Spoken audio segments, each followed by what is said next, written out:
If you purchase a Lenovo Yoga laptop and you notice that the keyboard lights is not on, then there's a sequence of buttons that you need to press to activate it. So when I first got the laptop, I thought the keyboard lights were not working.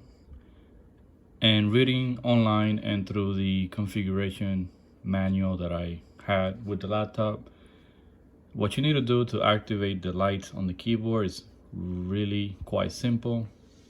You need to press the FN key and then the space bar, and by doing this you activate this function that you see here, which is basically the keyboard light. So if you press it once, I think that's the brightest it could go. If you do it again, then it goes brighter, and then if you do it a third time, then the keyboard lights would turn off. So depending on how bright you want it, you do it once or twice for the brightest.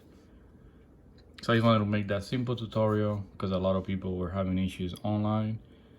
So that's how you activate the keyboard lights. If you have any questions, leave your comment below and please subscribe.